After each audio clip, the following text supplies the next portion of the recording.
Hello everyone, welcome to another video for Heritage Open Days at the Euro Museum of Greek Archaeology. My name is Edward Ross. I'm a PhD candidate at the University of Reading. In honor of Heritage Open Days' theme of food, I wanted to discuss something that is both delicious and connected to my research. My work focuses on the daily religious practices of interacting ancient cultures. In particular, today I will be talking a little bit about flatbreads that were made and used on a daily basis in ancient Roman and Greek culture, and I'll also be showing you how to make your own. As you may have seen in our other videos in the Heritage Open Days series, breads were a staple food across the Mediterranean cultures of Greece, Rome, and Egypt. There were hundreds of varieties based on the different grains used and methods of preparation. Today, we will be looking at the simple flatbreads that would have been cooked in the houses of ancient Roman and Greek people, specifically Pannis focacis, or bread that was cooked on the hearth. Its modern iteration is more commonly known as focaccia today, or lagana in Greece. This simple bread was made with or without leavening ingredients, and altered to be sweet or savory, depending on the region. They would be baked on a flat stone or tray that was heated by coals and covered with a round lid. The Italian baking tradition attributes the origins of this bread to Etruria and/or continental Greece as far back as the 2nd century BCE. Before this, we find evidence of flatbreads being baked in ancient Egypt, India, and Mesopotamia.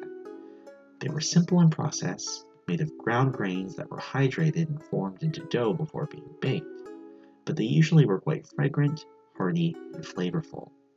Although their primary purpose was for eating, flatbreads were also very common offerings in daily rituals and festivals across the Mediterranean. We find images of people carrying flatbread or cake offerings on Greek and Roman pottery.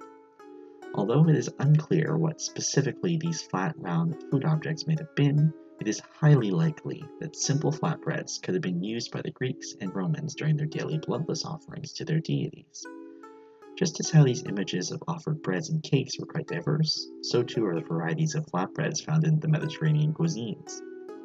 For the sake of time, I will just be presenting one recipe that can act as a base for some of the common varieties found across Italy and Greece. This simple focaccia base is both delicious and versatile. You can use it to make a sweet bread, a savory bread, or even a pizza. The difference is in the toppings. For this recipe, you will need flour, salt, warm water, castor sugar, dry active yeast, olive oil, and the toppings of your choice. The first thing you'll need to do is bloom your yeast to ensure that it is still active. To do this, add your warm water into a small bowl and mix your sugar and yeast into the liquid. We want to make sure that the yeast is well hydrated. Once you're done mixing, cover your bowl and let it sit for at least 10 minutes so that the yeast can activate. While we wait for that, we can prepare our dry ingredients. In a large bowl, pour in your flour. You can use any flour that works for your diet, however, plain flour will produce the lightest results. Mix in your salt to add some flavor, and once that is well distributed, we can check on our yeast. We will want bubbles in the water that look something like this. If there are very few bubbles, your yeast will not help raise the bread whatsoever, so you might need to get a different yeast. We can now take this and add it to our dry ingredients. You will see that this is a very wet dough, but it will come together as you mix. Once the flour and yeast are smooth, you can add some olive oil and stir them until smooth. Your end result should look something like this texture, so do not be afraid to add some extra flour to make it a bit thicker. We can now pour our batter into an oiled-rimmed baking dish. Though the traditional method of cooking this bread is to shape it on a flat stone, this style of dish makes it easier to handle the wet dough. Now, cover the dough with an oiled film or a dish and leave it to rise for at least an hour. While we are waiting for the yeast to work, let's talk about the toppings. There are hundreds of variations of Pannis focacis, and they all have different flavor combinations. In some ancient cases in Rome, the bread was dusted with herbs before baking, while others were decorated with vegetables and fruit.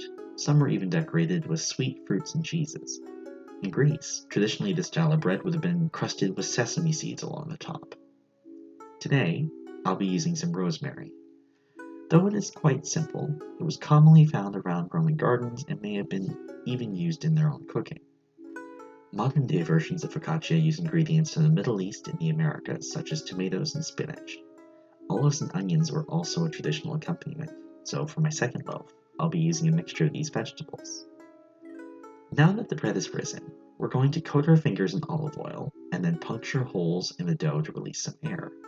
Poke holes all around the dough to give it an even texture. You can now sprinkle or place your toppings on top of the bread while your oven heats up. The dough will continue to rise as you wait. Once your oven is up to temperature, bake the bread for around 20 to 25 minutes. You'll know that the bread is done when you tap on the top with your fingers and it sounds hollow. Focaccia bread is excellent when served warm. Rich flatbreads like this were said to have been dipped in wine or olive oil when consumed. If you want to save it for later, focaccia also makes a delicious sandwich bread. It is quite versatile and can have a simple or complex design, just like this one which mimics the Athenian silver tetrahedron coin. Thank you for listening today. I hope you enjoy this recipe. Have a great Heritage Open Day and enjoy.